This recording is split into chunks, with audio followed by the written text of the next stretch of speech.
Okay. Okay, so let me start over. So we've got it at the very beginning. Again, my name is Monica Elliott, and I am president of the League of Women Voters here in Broward County. Before we begin our program, I just want to give you an update on a couple of other programs that are coming up before the end of April.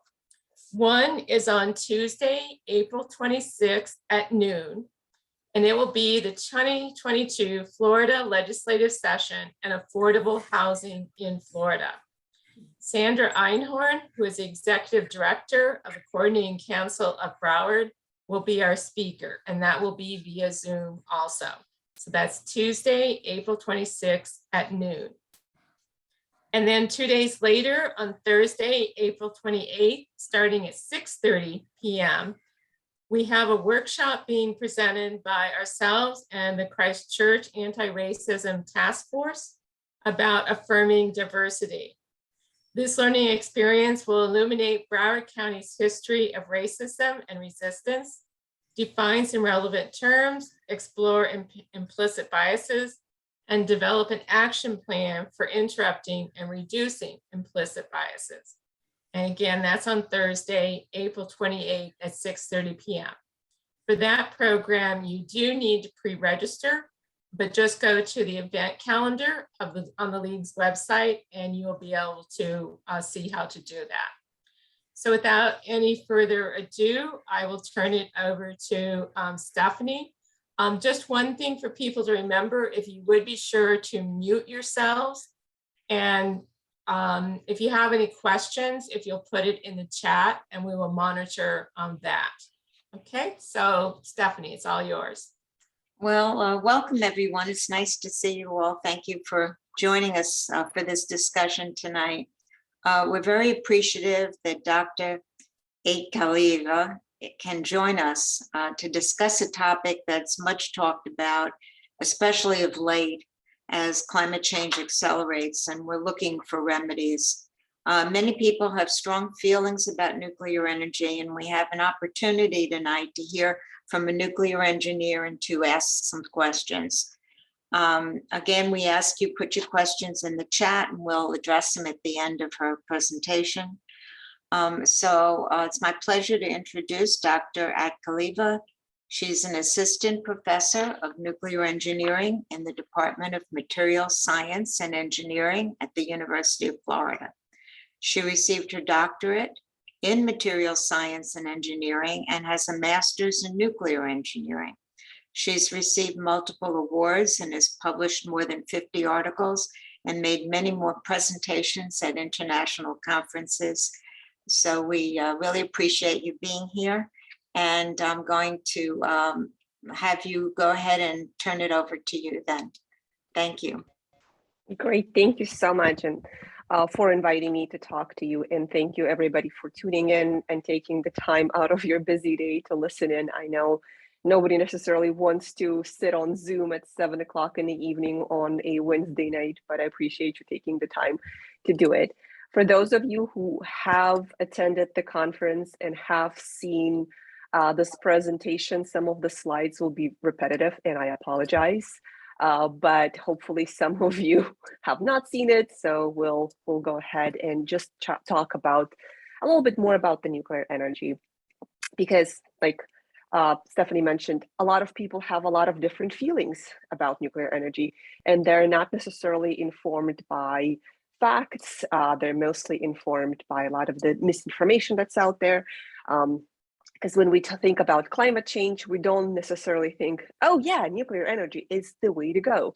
We think renewables, we think solar, we think wind, right? But we don't necessarily think about the nuclear, even though it is providing more than 60% of the electricity in the United States right now as we speak. And it's reliable, it works 24/7, 365, and it doesn't depend on whether or not the sun is shining or the wind is blowing. So with this, let's go ahead and dive right in. I want to start with talking about some of the myths about nuclear energy, because what is the first thing that you think about when I say the word nuclear? Bombs, exactly. So the first most common misconception about the nuclear is that it's a bomb, right? So everything that has the word nuclear is associated with bomb making / war, as opposed to the nuclear power plants, which is one of the main reasons why the public is so opposed to nuclear. People think that nuclear power and weapons are identical, and that nuclear power plants can explode and spread radiation and, cause millions of people to die. And there's a lot to unpack there. So first and foremost, bombs and power plants are built completely differently. They have different isotopes, they have different amounts of isotopes. It is physically impossible for a US commercial power plant to explode like a bomb. So that's one of the things to point out. That there's simply not enough uranium in the fuel that we use, which is the heart of the reactor that's providing the heat that's boiling the water to spin the turbine, if you will. So it's basically almost like boiling the kettle, the way the basic principle of the nuclear power operation is. But there is not enough uranium for the system to be explosive. And reactors are designed with so many layers of safety and automatic shutdown procedures that you don't even have to do anything. So, you know how in most movies they show that there's anticlimactic situation and there's always a nuclear power plant involved, and there's a hero that's going to go in and try to save it, right, to the power plant. You know what's the safest bet to do? Is not to touch the reactor. It will shut itself off automatically. So it's humans that are the problem, that are trying to go in and do anything. If you don't touch it, the reactor will automatically shut down itself. But in reality, if a person was to go in and intentionally or unintentionally try to modify a commercial power plant to cause an explosion, it's not going to be feasible, because nuclear is one of the most regulated industries there are, and technology that is used to make uranium and plutonium for nuclear weapons is independent of the technology that's used to produce nuclear power and provide safe power for us in the US. So now that we have established that weapons and reactors are not designed the same and designed for different purposes, let's move on to radiation. Because when you hear the word radiation, what do you think? Bad, death, yes. So thank you to Joanne, who's very graphically mimicking it for me. It's very helpful for me to have that. So yeah, people are afraid of the word radiation, right? They think that living next to a power plant is dangerous because of this mythical word radiation. But in reality, all radiation it's energy. It's neither good nor bad. It exists, right? We're not mad about the sun. That's radiation, right? It emits radiation. We're not mad about that. It exists. It's good for us. So the radiation itself is emission of energy, and it's natural, right? So we have different types of radiation. So there's the electromagnetic radiation. So think radio waves, microwaves, visible light, which we're not afraid of. Acoustic radiation, so your ultrasound, sound, seismic waves. Particle radiation, which is the alpha, beta, gamma, protons, neutrons, and gravitational radiation, so your gravitational waves in physics, if you will. So it happens everywhere, right? What we should do is introduce the concept of distinguish between different radiation sources and divide it into two categories. One is non-ionizing, and the other one is ionizing. So ionizing radiation is the one that can provide energy to atoms, excite them, if you will, and break chemical bonds. So this is the energy that will be harmful to living organisms, because it will deposit a lot of energy and start breaking apart the cells. And then there's the non-ionizing radiation, right?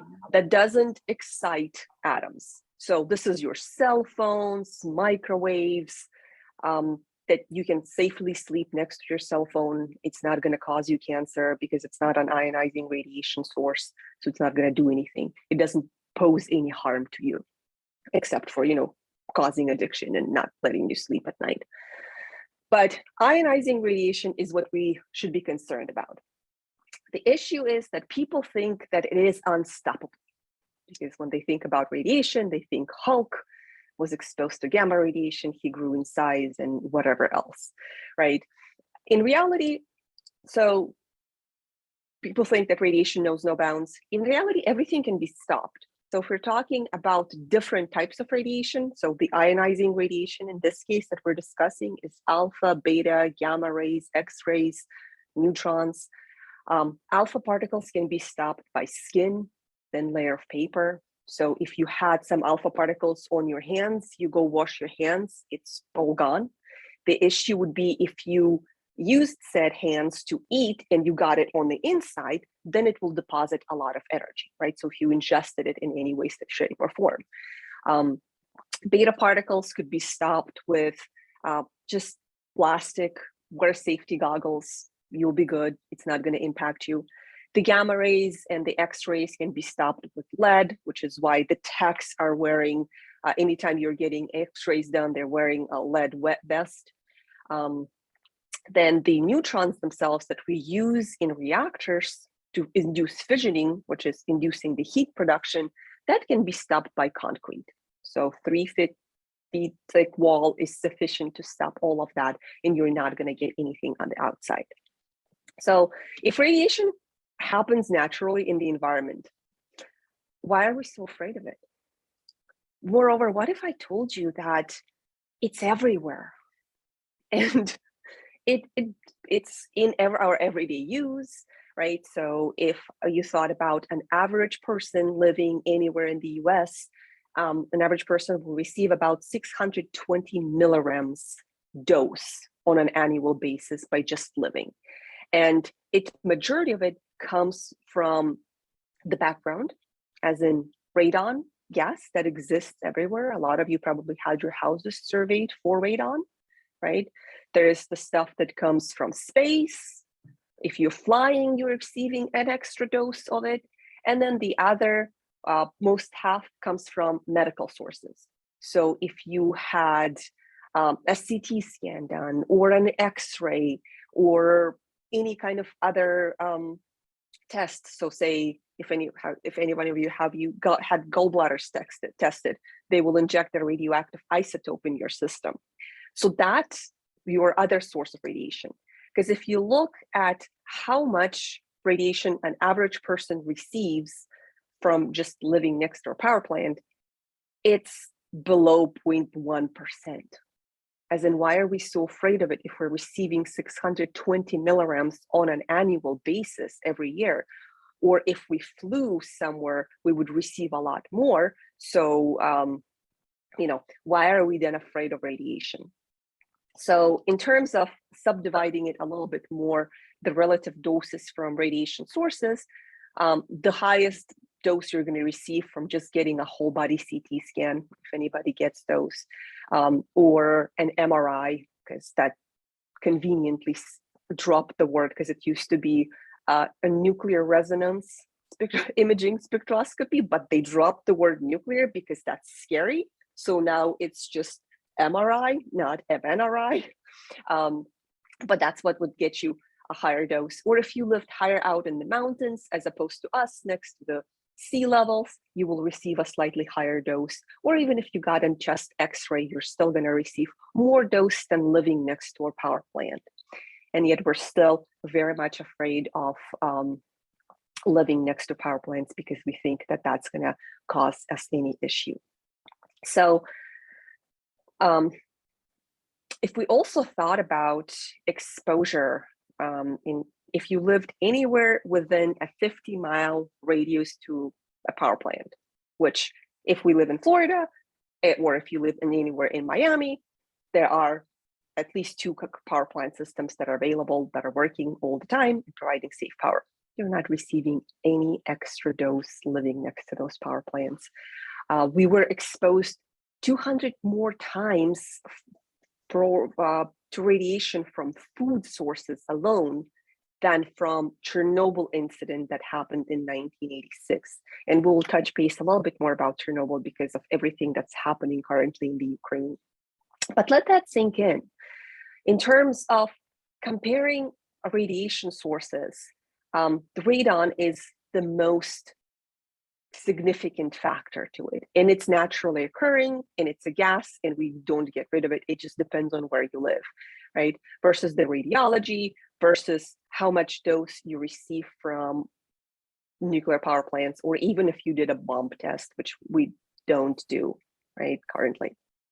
So now that we have talked about it and seen that radiation is everywhere and you don't really receive any extra dose because you live anywhere near a power plant, and you really would get more dose eating a banana on a regular basis than getting a dose living next to a power plant, let's tackle the idea that nuclear energy, specifically clean energy source, kills people.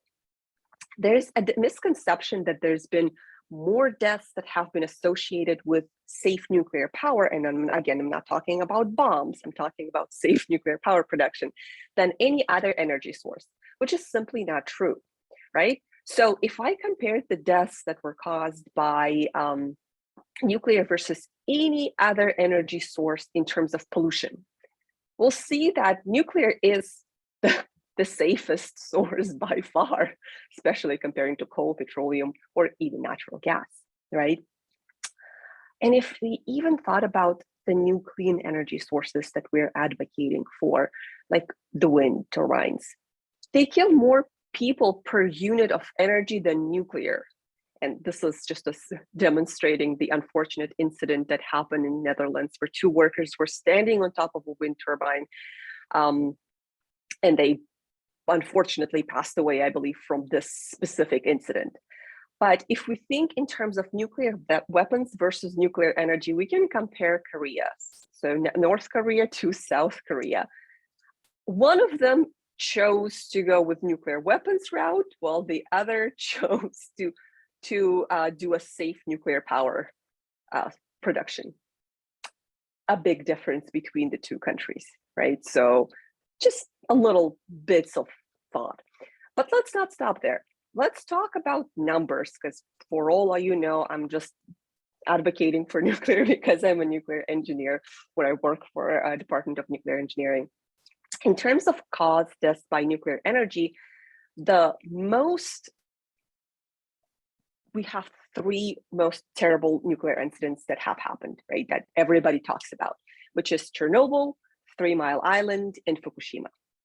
So these are the three accidents: 3 Mile Island, Chernobyl, and Fukushima that have happened.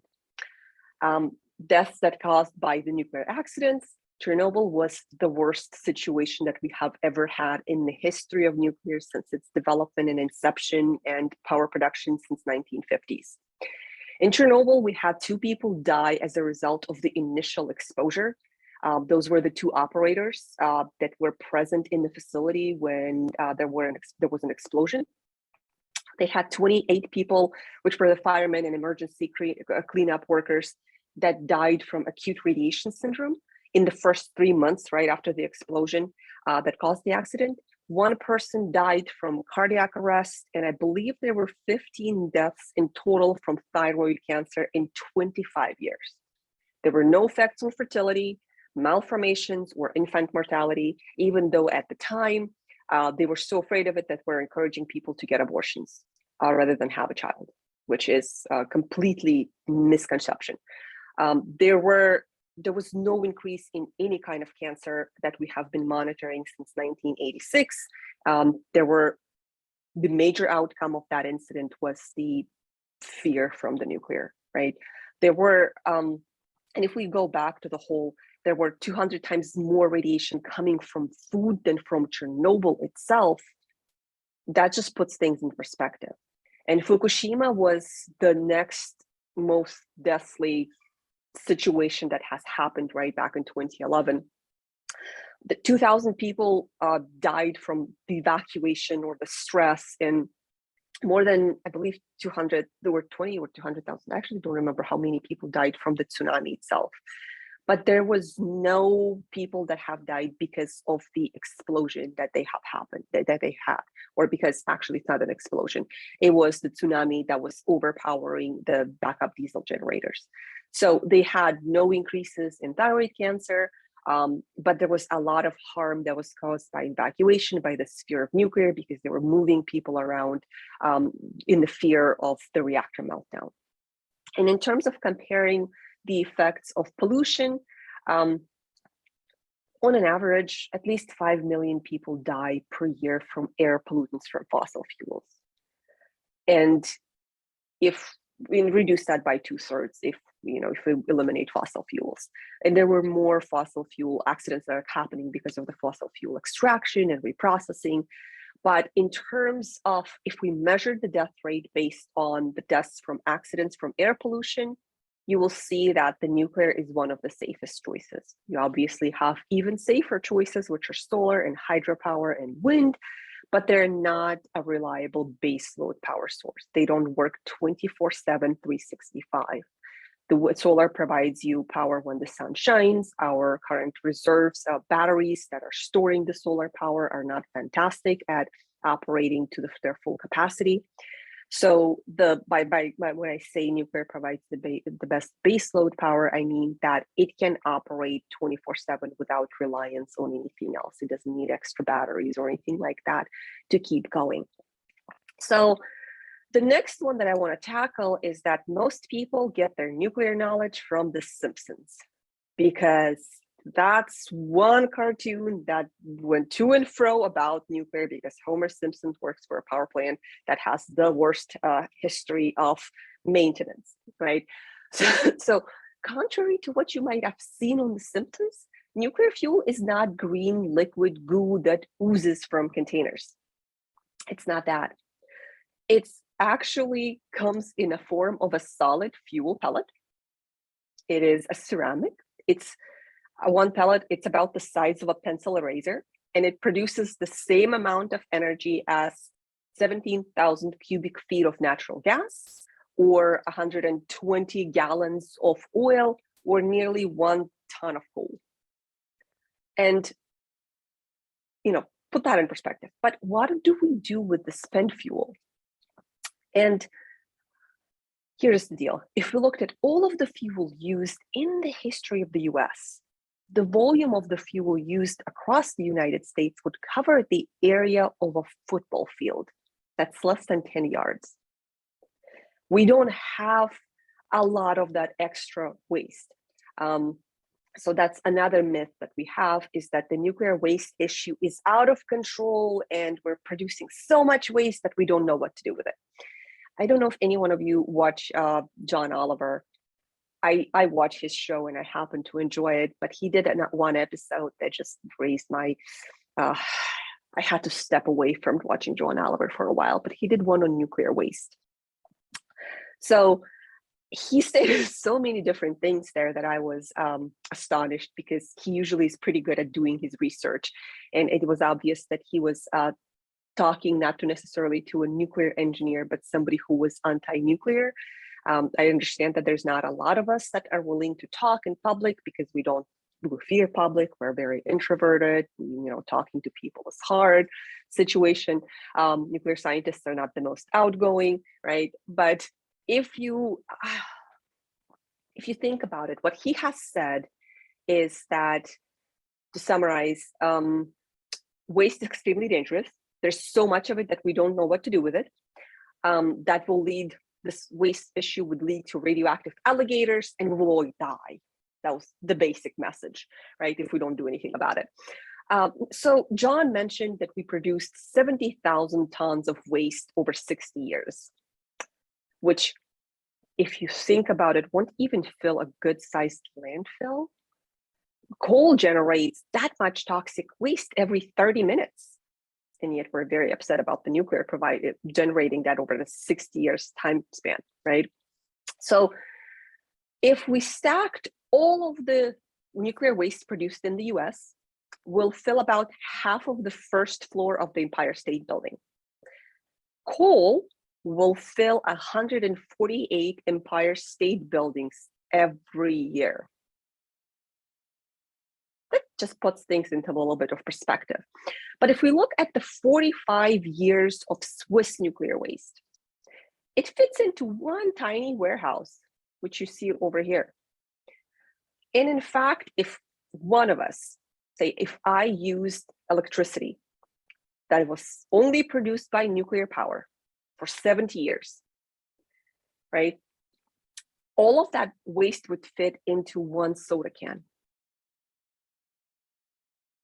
So, at the end of the day, no one is going to die from the nuclear waste issue. We know what to do with it. No one ever has died from the nuclear waste issue. It's not that green goo. It comes in the form of solid fuel pellets. We know exactly what to do with this fuel, where to put it, what it's going to cost, how to manage it. We can reprocess it if we were allowed to. The bottom line is we are just not allowed to, because there are no regulations that will allow us to recycle, reprocess fuel, or even put it into repository, because the public fears nuclear. The Congress doesn't necessarily appropriate all of the bills that have the nuclear component in it because of the fear of the public, and it's just that never-ending chase of who is responsible for what. And we never get the regulations that will allow us to actually dispose of it. Because if we look at France very successfully recycles their fuels, and you can reuse 99% of that fuel and put it back into the reactor. The remaining 1%, 1 to 2% is what you wouldn't use, and that could go into long-term repositories. But we're just not allowed to do it. So let's not stop there and compare the waste that's produced by the nuclear versus the solar, right? So if we have only 30 years to decarbonize, we need to persist with proven nuclear models while trying to force innovation into the more basic design elements of the plant. So if all of the used nuclear fuels produced in every nuclear power plant in 50 years would fill a football field to a depth of less than 10 yards, and 96 to 99% of this waste can be recycled, since we're already storing a lot of this waste, we can just reuse that, or we can even reuse, if we had fast reactor technology, we could reuse plutonium from the weapons and use it to power commercial power plants, right? So this is an example of the waste that's produced by the solar versus the nuclear, or the materials throughput that have for each of the energy sources. You will see that there is less material needed for the nuclear / less waste generated by the nuclear as opposed to any other energy source. So if you put it in perspective, that doesn't, yes, it is right now very expensive because of how over-regulated the nuclear industry is, but at the end of the day, it's not going to produce more waste than any other source, energy source. In fact, it will produce even less. And what we do with these spent fuels and how they look like is we put them in these casks that are then loaded into another cask that we then go and survey on a regular basis. So our fuel, again, that little pellet, sits in each one of these rods that are loaded into concrete casks that are loaded into a steel cask that is sealed, that is then monitored regularly on a monthly basis by operators to make sure that nothing is ever leaking. We've tried shipping it around. We've conducted more than 3,000 shipments since 1960s, and never had any kind of release of the radioactive material. So what people are afraid of is not necessarily that big of an issue. It's more of the fear mongering that we have going on. And this is how it typically looks like at every power plant. We have casks that are sitting and storing all of the weight, the fuel, spent fuel that has been produced by that specific power plant, because we don't have a centralized repository system. Every vendor is responsible for their own waste, so they just keep it on site and spend a lot of money trying to monitor it. We have people going there measuring levels of radioactivity, making sure that nothing is leaking, just to make sure that we are safe.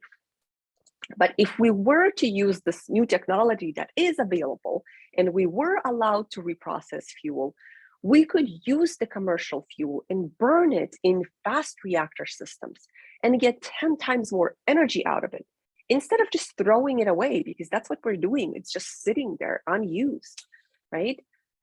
This is where the new generation power plants that we have designs, we have even tested it in the past. We are just not allowed to, well, we're not really building any new power plants in the United States. China and Russia are way ahead of us in those areas. Even India is building more than we are. But we're sitting in using the old reactors that we have built back in the 60s or 70s. We're not building anything new, and we're continuously shutting down the old reactors. So at this point, we're going to solely rely, if we were to abandon the nuclear route, we would solely rely on intermittent renewables to produce all of the energy source. And it might sound like I am constantly, saying that all of the other energy sources are bad, which is not the case. All I'm saying is that we have to use a fine balance in terms of which energy sources to use, that it cannot be one versus the other. And if what I'm showing you here is in terms of carbon footprint, if you had to guess based on the 3 footprints that I have, which one is the nuclear, do you think? Oops. I've probably guessed based on my soapbox that I have been on that it is the smallest path. And in terms of CO2 emission, it is our best choice. But to meet these future energy demands, we really have to depend on an array of alternative energy sources, right? We have to use the wind, the solar, the biomass, the natural gas, coal, hydro, and nuclear all together. But we have to have a balanced pyramid of fuel, right? If you're thinking about healthy eating, we have to eat healthy 80% of the time, and 20% of the time we can eat whatever we want. Same thing with the nuclear power. It's a base load power source that will be there available to you at all times. And as we develop the solar and the wind strategies, then we can reduce the footprint that is occupied by either the solar or the wind farms and improve our energy storage capabilities when it comes to the solar. And from there, go in and try to reduce how much of the coal we're using, right? And this is that healthy energy pyramid that I was talking about. We do want to have the nuclear energy as available source to us because it's always there. It is always available. It doesn't need to be shut down. Nuclear reactors will typically have about 1 month out of 18 months where they need to power down, do all of the required maintenance, and then they can keep going, right? Versus the intermittent renewables, they'll have issues in terms of the storage of how much batteries and how do we store the energy and can we power it through the following days, right? So in addition to that, there's a lot of different options now when it comes to the nuclear. There are smaller reactors that could be providing power to islands like the Hawaii, Puerto Rico, Guam, that are currently running their electrical grids on imported oil. Because as we've seen in the recent events with the Russia situation and the hike that we have seen in the oil prices, that could not be a sustainable solution for us. If we are relying on imported products, we have to make sure that we are establishing our energy independence. So in the long term, nuclear power can directly reduce our dependence on foreign oil by producing hydrogen to use in fuel cells and synthetic liquid fuels. But it's something that, again, we need to keep advocating for. And this is where we need the public support and all of you to spread the word. We actually have 4 reactors. Okay, now we've had a fantastic interruption time because you needed some time to digest all of this information. So this was completely intentional, not a power surge at all. Let's go ahead and start talking about how reactors work, right? Because it sounds like you've had some time to look at the Florida map and seen that we have some reactors, especially in the Miami area, that is very much prone to hurricanes, and yet we haven't had an incident in any of those reactors. So just demonstrates their safety. But let's talk about the reactors. How do they work? And majority of the reactors that we have in the US are light water reactors, meaning we use water in one way or the other to help us cool it down. So the main purpose of the reactor, the main job, is to house and control nuclear fission process, which is a process where one atom is split and releases energy, which is that radioactivity process, right? So inside the reactor pressure vessel, which is right here, we have fuel rods, which are the heart of the reactor. They're submerged in water, and which water here both acts as the coolant and the moderator, meaning that it helps slow down the neutrons. Because what we do is we have a neutron generator. It goes in, it hits those fuel rods, again, those little pellets that are stacked on top of each other to form a long little tube. So they hit the reactor, they hit the fuel. Fuel starts fissioning, as in splitting into atoms. In that splitting process, they release extra energy. So all of that extra energy is provided to water that is circulated, and that either produces steam or typically produces steam that tends to spin the turbine that makes the electricity, right? So the heat created by the fission is the one that's important. Very similar to boiling a kettle in that sense, because you're turning water into steam and then spinning the turbine to produce this carbon-free electricity. And we have two different types of reactor systems that are considered light water reactors in the US. One is called PWR, or pressurized water reactor, and the other one is called BWR, or a boiling water reactor. So and hopefully you cannot hear my dogs having a blast outside. But if you can, you have to realize that they're very passionate about nuclear energy as well. So for the PWR systems, or the pressurized water reactors, we have about 65% of the reactors in the US that are operating using this technology. So in these reactors, the water is pumped into the core under high pressure, and we don't have any boiling happening within the reactor pressure vessel. So the water in the core is heated by this nuclear fission process that I just described, and then it's pumped into the tubes and into the heat exchanger. So we're exchanging the heat. Those tubes heat a separate water source and create a system and create a steam. So basically, we have two isolated sources so that we're not mixing the water between the two. Right, so this is where the hot water is present. This is where the hot water is circulating, producing steam. As we have the cooler water system running separately, and that steam is the one that's producing the electricity. So the reason why we never have any kind of release of radioactivity is because the two water sources are never mixing.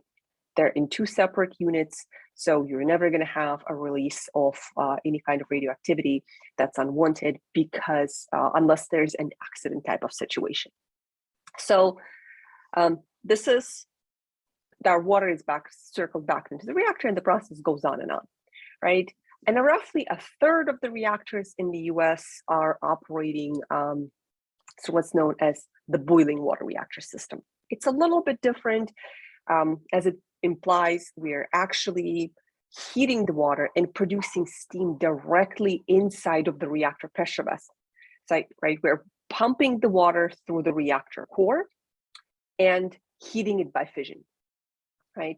These pipes over here are then pumping this steam into the turbine, and that's the one that's directly producing the electricity. So the unused steam is condensed and circled back into the reactor and reused for the heating process.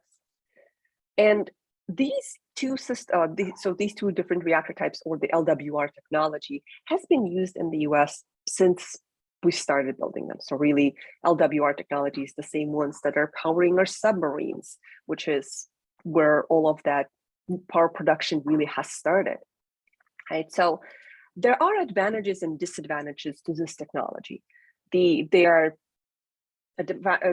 limitations that we have associated with that are perhaps more outweighing more than the advantages, because the advantages are the fact that we've worked so much with it. We understand how exactly everything works. We can predict how any given thing will operate for 50, 60, 70, 80 years down the road, because that's what our safety cases are based on, right? So they're safe, they're reliable, they're proven. Anybody who's interested in stealing radioactive material, say if anybody wanted to make a bomb, they're not going to make it out of the fuel that's used to power these reactors. They're really well investigated, and we really have developed the infrastructure for production of the fuel. Mind you, we still depend on foreign sources to get the source, the uranium itself, right? So the uranium suppliers across the world, one of the biggest ones is Russia, right? So there are obviously other suppliers out there, but Russia being one of the major sources. Obviously, there are Canada, Kazakhstan, and some of our NATO allies that are producing uranium. They're mining uranium, but Russia is one of the main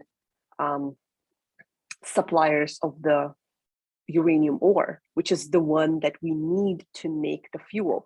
Mind you, that you can't just get the uranium ore itself and make the fuel right away, because in the ore itself, there's very little precious uranium. So you have to go through multiple steps to get it to the enrichment that we need to actually make the fuel, which is not quite at the same enrichment as you need to make any kind of weapon. But nonetheless, we are relying on a lot of the external producers, right? So that's one of the limitations that we're going to have to address as a nation as we go forward, because we have to make sure that our energy production is independent, right? And also, in terms of disadvantages, if we think about what are some of the limitations of the existing technology that we have, well, it is extremely expensive. Nuclear, like I said, is a very regulated industry, which makes everything even more costly. So making a new reactor, building it from scratch, will cost billions of dollars, right? And that's just not cost effective. And that's because to get any kind of given build or any kind of builder to put it in, we have to go through what's known as nuclear NQA-1 standards, a specific standard developed for the nuclear industry. So if you think about how steel manufacturers are checking their material to a certain degree, we have to jump through additional hoops to make sure that they are compliant with the nuclear regulations. So that, jumps up the cost, right? It's just not as attractive to utilities to build new reactors. And it's taking a lot of time. And if at some point the funding is cut, then we're not proceeding with finishing up the reactor building, because it's not going to be a quick process. It's typically a multiple year type of process. And we haven't been really building new plants. We're lagging behind China, Russia, in all of the other countries, India. We're storing fuel on site, right? Even though we could be reprocessing it and reusing it. So there are a lot of different limitations, which takes us back to the discussion of, okay, so we're now relying on foreign suppliers in terms of giving us uranium ore, right? And that gets us to the Russia situation, and that gets us to what's currently going on in the world. So let's talk about Chernobyl just a little bit more, since it probably is on everybody's mind. Chernobyl accident that happened in 1986, like I said, was one of the worst accidents that have happened in the history of the nuclear. And we had 3, as I mentioned, right? But this specific one was the result of a flawed reactor design that was operated by inadequately trained personnel. So Chernobyl itself is located about 80 miles away from Kiev, Ukraine, and next to a little town known as Pripyat. And I hope I'm saying it right, that at the time had about 49,000 inhabitants. And within the immediate vicinity, I think they had over 100,000 people living next to the reactor.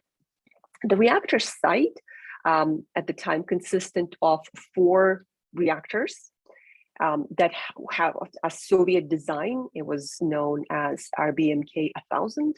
That were built at different periods of time, anywhere between 1970s and 1983. So in addition to the 4, they also had 2 more under construction when the incident has happened. So the plant was located near an artificial lake, which is too small to see from the map that I could find online.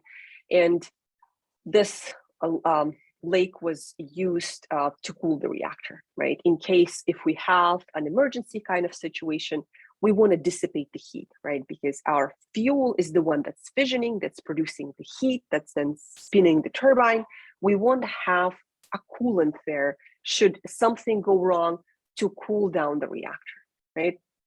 Okay, so this reactor design was actually somewhat similar to the BWRs I showed you in the previous slides that use steam that spins the turbines.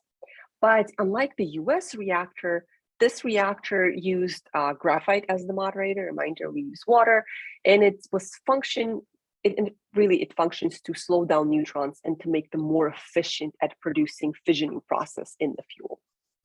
But one of the most important characteristics of the Soviet design that it can have a positive void coefficient, which basically says that the more steam bubbles we have, the more reactive core becomes. In our reactors, we use a negative void coefficient because it's a built-in safety feature. And this is where we can step away from the reactor and it will shut itself down, right? This old reactor type didn't have that feature. And on the day of the accident, they had a crew at specifically it was Unit 4 that were preparing for a test. And that was a routine test to see how long the turbines will spin if they lost main electrical power supply. The night before the accident, the operators disabled the automatic shutdown mechanisms. So by the time they started the test the next morning and they tried to shut down the reactor itself was in extremely unstable condition. And when you have a very hot fuel interacting with cold water or cooling water, right? What's going to happen is the fuel will start fragmenting, so splitting into tiny, tiny pieces. So if you had a really uniform ceramic pellet before, now it's just a powder that's kind of everywhere. Well, on top of that, you have a lot of steam and increase in pressure in the system, which in combination really ruptured the fuel channels and jammed control rods that we need to control the reaction. So as a result, they had a steam explosion because they accumulated so much of it. And because of that steam explosion, they had release of radioactive fission products to the atmosphere. About 2 to 3 seconds after that initial explosion, they had a second explosion and fuel fragments were essentially shooting out of the fuel channel. And because of these 2 explosions, 2 workers died immediately at the site. So what you need to know that this graphite and fuel that was ejected from the reactor during explosion started fires, right? And this is a schematic of how it's looking after the explosion that has been released by the World Nuclear Organization. So when you have these graphite moderators that are on fire, right? You have the majority of that radioactive release happening because you have a blazing fire with all of the radioactive elements up in the air. The firefighters initially used water to put down the fire on that first day. Then 2nd to 10th day, they started using boron, dolomite, sand, clay, and lead They were dropping it from the top of the helicopters to extinguish the fire and limit the release of radioactive particles. And this was really the largest uncontrolled radioactive release into the environment ever recorded for any civilian operation. There were over 100 radioactive elements released into the atmosphere when Chernobyl's Unit 4 exploded. Most of them were short-lived and decayed very quickly. So iodine, strontium, and cesium were the most dangerous of the elements released, and they have a half-life of 8 days, 29 years, and 30 years, respectively. And the half-life of radioactive isotope is basically the amount of time it takes for 1/2 of its radioactive isotope to decay. So it loses its potency within that time, okay? A good rule of thumb is that, say, after 7 half-lives, you will have less than 1% of the original amount of radiation. So if anybody had their gallbladder tested, they inject a radionuclide titanium-99M into your bloodstream, and they use it to image your gallbladder operation, right? This isotope has a half-life of about 60 hours. So after 24 hours, the radioactivity from the procedure is reduced by more than 90%. After 48 hours, you no longer have it in your system because by that time your body expelled it. You've essentially got rid of it through natural means, right? So let's go back to Chernobyl. If we took a look about, I said there are the 3 of the major isotopes, right? Of those, 2 had a half-life of 29 and 30 years. So your strontium and cesium. We should still have some amount of strontium and cesium present in Chernobyl. They won't be as effective because it's been more than 30 years, but they're not completely gone yet. So the isotopes are at a tolerable exposure limits for limited periods of time, and radiation levels are within the regulatory limits. But this brings us to the question in terms of how do we get the isotopes in, right? Because we said that it's really when it gets into the body that it's becoming super dangerous. So this is a very crude schematic of a person. And our main concern is radionuclides making their way inside, because that's where they can deposit large amounts of energy to our organs and damage our organs, right? We can inhale them, ingest them, or have isotopes injected into our bodies, as in my gallbladder system. So if we eat plants, animals, and so on and so forth, that were exposed to radiation sources and had that contamination in them, we can have them in our body, and that will damage our organs. If radionuclides linger in air, we can inhale them. So the cleanup workers at Chernobyl had that. If we touched contaminated soil and have radioactive isotopes in our bodies and didn't clean up afterwards, so didn't wash our hands thoroughly, we can get them inside. So not washing hands is very similar to how COVID is, any kind of virus can spread, right? So now that we have established that, let's talk about what's going on in Ukraine right now. As we know, Russia invaded a country in February, and Russian forces took control of Chernobyl. So the regulatory commissions noted that there was an increased levels of gamma radiation dose in Chernobyl site around the time that Russian forces have seized the control of the Chernobyl power plant. The regulator in Ukraine said that these rise in radiation levels was likely due to the disturbance of the top layer of soil from movement of those heavy military machinery through exclusion zone and increase of air pollution. They've added that the condition of Chernobyl nuclear facilities and other facilities is unchanged. They were assessing the radiation readings from the site to be low and in line with the near background levels, but nonetheless, I have read some of the reports that Russian soldiers have apparently dug up the soil and used it to stuff into the sandbags or something along those lines. And if that is the case, then there's a potential that some of them have been contaminated, or maybe they've ingested some of the isotopes that were lingering in the soil. But again, that needs to be verified. I believe on March 9th, the Chernobyl power plant lost connection to the grid. The regulator in Ukraine said that backup diesel generators were running, and they had 48 hours worth of fuel to keep running it, because remember, again, we need the coolant to be constantly present to make sure that everything is safe. But based on their assessment of the heat load of the spent fuel, just that is still sitting there, because again, we don't have a strategy to get rid of the fuel based on the available regulations. They said that there would be sufficient heat removal, and it's going to be okay if they're not on the electrical supply, that it wouldn't be impacting the safety of the reactor. But they did mention that there was additional stress on the staff members that have not been able to rotate off because they were constantly on site, right? And they were not necessarily allowed to leave. And later on March 14th, they've reported that the power was back, and that the reactor was reconnected to the grid, and that everything was well. And in total, Ukraine has about 15 working power plants that generate half of its electricity. And on April 10th,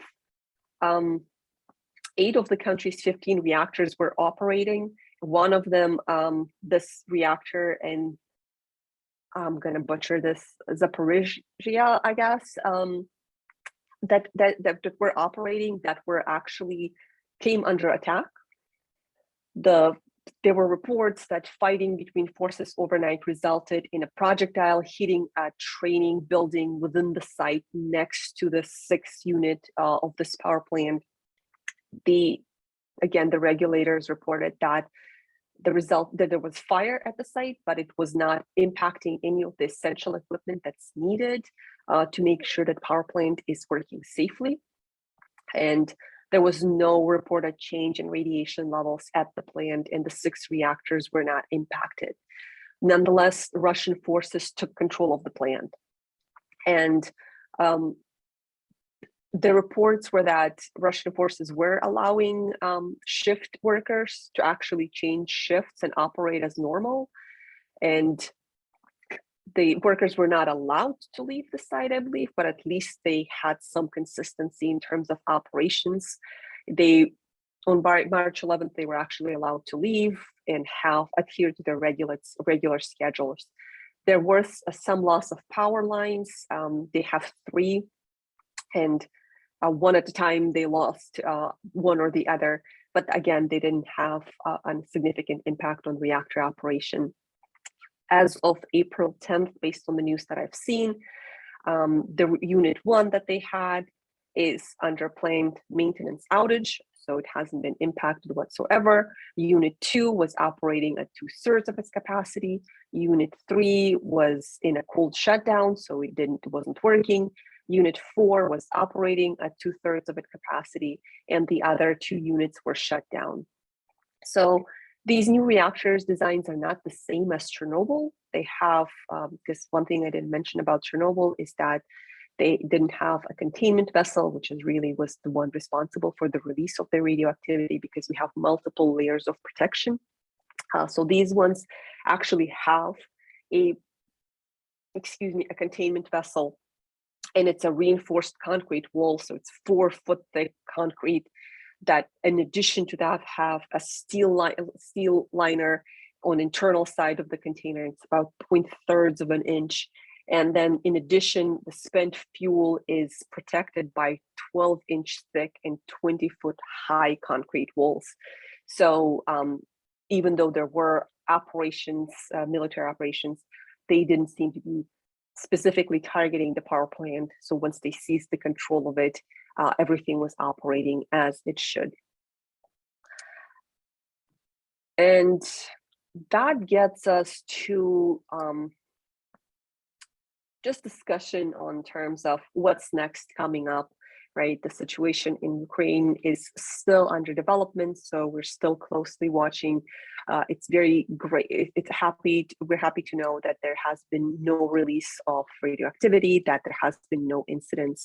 But again, as long as they don't do anything excessive, which they seem to have at least some appreciative admiration for the nuclear power, everything should be operational and shouldn't be impacting the safety. And well, safety is impacted because there is a war going on, but at least the nuclear power plants are not posing any kind of great risk. And there are new reactor concepts that are available that are now safer by design, with some of them being developed that can operate without the need for the safety backup electrical systems that I've just mentioned, where we were concerned where some of the power plants in Ukraine were losing backup power. So there are more of these reactor designs that are available, including the small modular reactors, micro reactors, and molten salt reactors. And I'll leave these three for you to kind of take a look at. But the advantages of these advanced reactor concepts is we are designing them so that we can build them quickly, help to stabilize the grid with high volume of intermittent renewables, so they can be coupled and we are taking advantages of the best of the both worlds. And they will use a variety of coolants, not just water. So we could use molten salt, high temperature gases, and liquid metals to cool it down. We are creating simpler designs, incorporating factory construction so that you can pre-build your reactor and ship it to the site. And then just lowering overall construction and operating costs to be more competitive with other forms of energy like the natural gas. And they're really designed to power hybrid energy systems so that we produce electricity, but can also produce clean drinking water or hydrogen or heat to decarbonize the industrial and transportation sectors.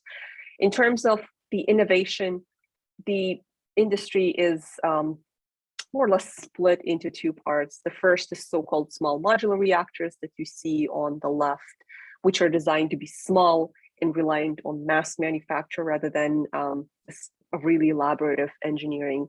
And they have multiple production, all of which will make it less costly. And then the second alternative is the next generation reactor, so generation 4, as we call it, which we step away from our PWR-based reactors. And instead of using water, we would use coolants that are molten salts, lead, or gas, right? So these alternative models are available. There are multiple options. There are multiple startups that are now looking at the options that are available to us, and each is advocating for their own designs. But again, that will require support from both the public and a policy change in terms of when it comes to the what people think about the nuclear. Because at the end of the day, nuclear is at risk. Public fears nuclear. They oppose it because they think it's dangerous, and policy obviously doesn't support that. Nuclear support keeps declining, and most people don't see it as a viable alternative to providing an alternative energy source. And we're on top, since we're not building any new reactors, but we have a lot of aging power plants that are closing, we're really setting ourselves back. And part of the problem has been, since the 1960s, is the well-organized anti-nuclear propaganda that has began, because at the time, nuclear was cheap, abundant, and the natural gas people who were using that, they said, let's go back and make it not so. And they have been consistently advocating for coal and natural gas instead of the nuclear for 40 years. And they would often accept contributions for fossil and other energy companies. So opponents of nuclear have won large federal subsidies for wind and solar that have been in place for a quarter century. And nuclear is not included in any of those subsidies. And if anything, it's more expensive. And we really, it's tempting to really blame low natural gas prices or the misplaced post-Fukushima jitters. But nuclear troubles are really rooted in regulatory capture, a capture that finds its genesis in the origin of the US environmental movement that's now threatening to bring this climate-friendly energy source to the brink and exterminate it in the US. If you consider that in US, utilities have either closed or announced premature closures of 7 plants in 3 years, and California no longer has any nuclear power available to them and have completely moved on to the renewables, we are really, struggling. In 2011, Germany has announced that it would close all of its nuclear power plants, and Swedish utility also later on announced that they'd be forced to close several reactors prematurely. And the underlying reason is more or less the same in all of those cases. The anti-nuclear forces, in tandem with these rent-seeking economic interests, have really captured the government policies, and governments tend to discriminate against nuclear energy because it is so deeply unpopular. Because again, there is so much of what people don't know or don't understand that are not willing to accept. Dr. Aitkaliyeva, we're getting a little bit late. Do you have just a few more slides? Because I wanted some people to ask their questions. I can wrap up right here and we can take questions. I think living in South Florida, we have Turkey Point down here, and someone brought up the issue of the fact that they use water to cool, and that, of course, with sea level rise and salt water getting intruding, I guess the concern is what could happen to that plant. Maybe it's not dangerous, but maybe it would have to be shut down. I'm not sure. Are you familiar with Turkey Point? Yes. Sure you are. Yeah, so you're absolutely right that in terms of the salt water, it's not an ideal environment, and we can't really use that to cool down the reactor core, because we are controlling the chemistry in a very specific manner, right? Because we have so many different materials that we want them to live for longer periods of time, to survive for 40, 50, 60 years down the road. And anybody who has put anything in a salt water knows how corrosive it is. So we won't be necessarily able to use that to cool down. So we would have to have an alternative water source to cool down those reactors, because again, this is an LWR technology. The nuclear waste issue, you discussed how it was enclosed in various components and safe, and that it was being monitored. So I know that I guess the waste is something that has to be monitored forever, basically, doesn't it? Yes, absolutely. Which is why the utilities really were pushing for a repository that will be available, where it could be centralized, so we're not relying on any given vendor to keep monitoring what they have on site, right? And if we don't have the recycling technologies, if we don't utilize that, then we have to continue monitoring it for hundreds of thousands of years.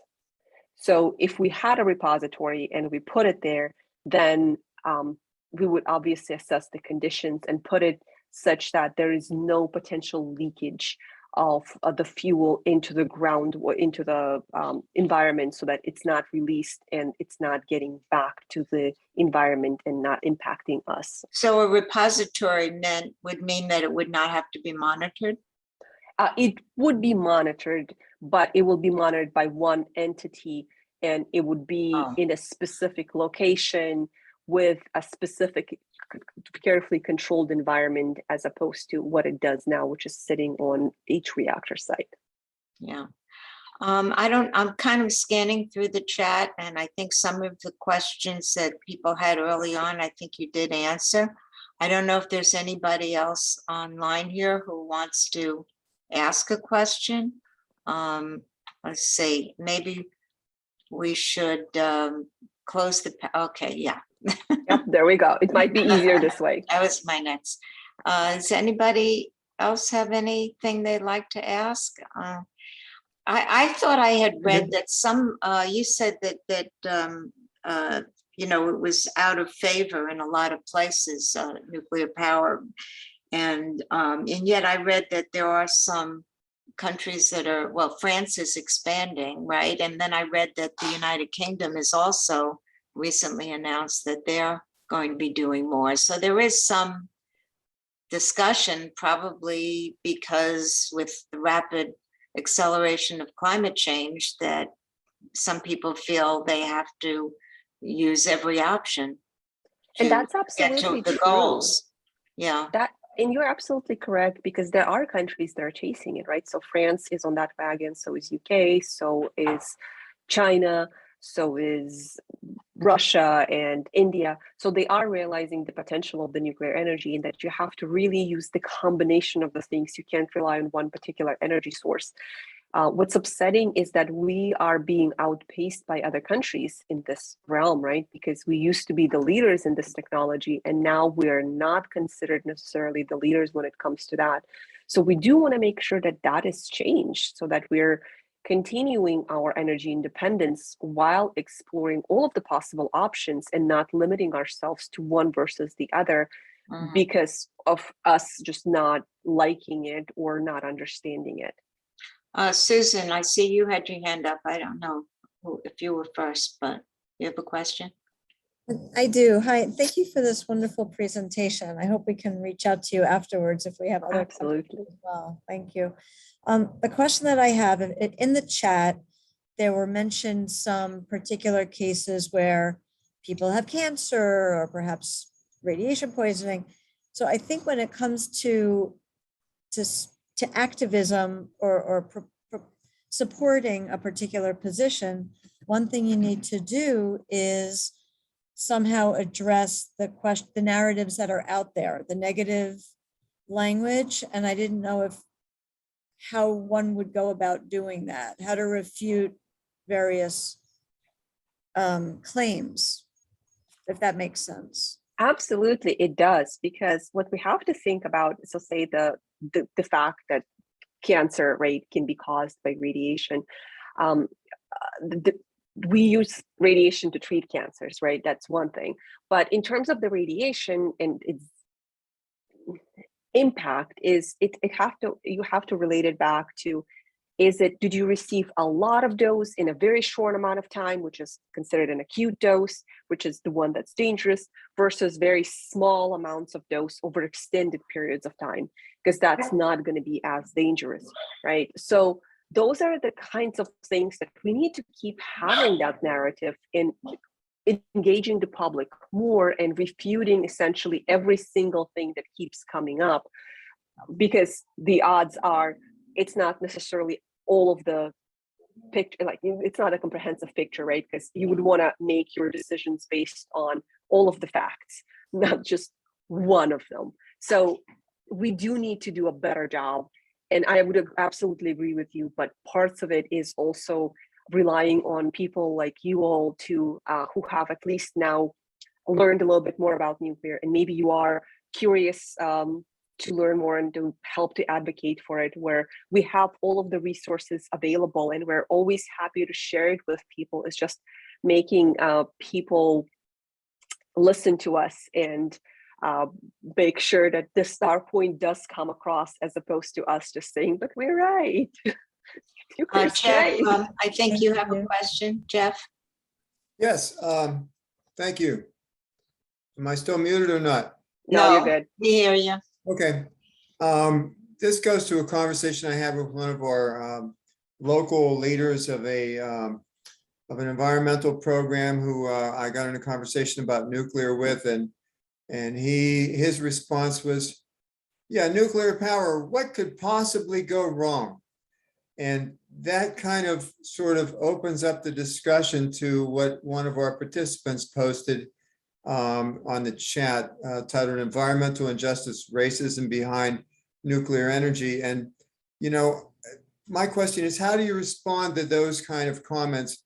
For example, the first line in this article says, and this is a student article from 2018 at Stanford University, says nuclear power plant reactors produce low-level ionizing radiation, high-level nuclear waste, and are likely to lead to catastrophic contamination events. A lot of them to unpack there, right? I think that says it all. Well, I think we start by addressing, every single aspect of that, right? Because we've discussed the waste situation and the release of radioactivity, and the fact that ionizing radiation, you're not really getting any dose. It's just a matter of continuing this dialogue. And I know that there are a lot of resources that say that nuclear is bad, and that essentially all there is to it is we're all going to get dosed and we're all going to die, right? That's the bottom line message of it, as exaggerated as it is. And a lot of it does come back to this whole anti-nuclear movement that has been going on since the 1960s. And there are a lot of those resources. And unfortunately, a lot of the times they're a lot better at advocating for themselves than we are, which is a big issue. So we are getting better, but we are not at the same scale as they are. And we really need help with, so we have now societies that are advocating for it, but it's just not loud enough. We're not the loudest voice in the room. We've got, I think I'll take three more. I've got three more hands raised if we can wrap this up pretty quickly. Terry Sullivan, you have a question? Yeah, I do. I'd like to preface this by saying I have a PhD in nuclear engineering. I worked in radioactive waste management for my career. So I'm in your camp, but I'm going to ask a tough question. And I've been to many nuclear power plants. There's a lot of great concepts out. They're concepts, they're not proven. And given our regulatory framework, are we going to be able to get these approved and built and demonstrated fast enough to really help with the global climate change? That is my big concern. Is it's out there. We could start today, but we move slowly. So what is your feeling on this? I absolutely agree with you. And that's our main issue. There are so many concepts that are out there and everybody's getting a backing, but we're not centralizing it. We're not picking one or two and going full steam ahead. So you're absolutely right. And that's, I think that's going to be our downfall if we don't get our act together and don't pick one or two that are the most promising instead of looking at 10 different concepts that are out there, right? Because every single vendor is looking at their own thing. Yeah. And then getting the government support for it. Right, but that's the history of the nuclear industry. There's only 2 power plants in the country that have the same design, Callaway and Wolf Creek. Every other one is a one-off. And we can't survive as one-offs. We've got to go modular. We've got to pick a winner or two, and we've got to do it fast. It's a daunting challenge. Yes. Troy, Terry, you're absolutely right. And that's where we need to adapt or perish, right? We really need to get our act together and become better at this. And I think DOE is recognizing it and we're getting some movement. But I worry the same as you, whether or not we're moving fast enough. Because at the end of the day, we are at a race against not only ourselves, but everything else that is out there. And we've never been fast. Right, we've never been fast. And like you say, the rest of the world has jumped ahead of us in everything now. So we got to play catch up, which is unusual for the US. Yes. Maxine, did you have a question? You're muted. Yes, thank you. There was an article in our local chronicle in Citrus County the other day about what the water that cools the reactor and it recirculates and it picks up radioactive contamination. And my question is, what gets done with that? And the picture that they showed in this other article I'm reading is the Pilgrim Nuclear Power Station in Cape Cod, and that was closed in 2019, and it was a boiling water reactor. So do we still have stuff like that? And what do they do with the water? And are the new ones built differently that they don't have that problem? Well, we typically don't recirculate the contaminated, well, we don't get the contaminated water in contact with the steam that will get it out to the public, right? So we're separating the two because, as we've mentioned before, we're super regulated. Our minimum is we never release any kind of radioactive contamination out in the air. So it's not an issue because we do separate the two, and contaminated water is kept separately. But then what do you do with it when the thing shuts down? You keep using that water over and over? Well, there's a lot of aspects to that. That's Sorry. there's a lot to unpack there. If people Basically, have they run it through ion exchangers, remove the radioactivity, and dispose of that as the waste. And so the water comes out clean after they go through the ion exchange several times. So they do remove the activity from the water, and then you've got usually low-level radioactive waste is disposed of at our low-level radioactive waste disposal facilities in the country. Thank you. I'm wondering if people have other questions, can they contact you? Absolutely. Feel free Okay, to maybe you could email put me. your email in the chat real quick, and then I think we're going to thank everybody very much, especially Dr. I'm going to try to pronounce your name again, Aitkaliyeva, right? That's good enough. Yes.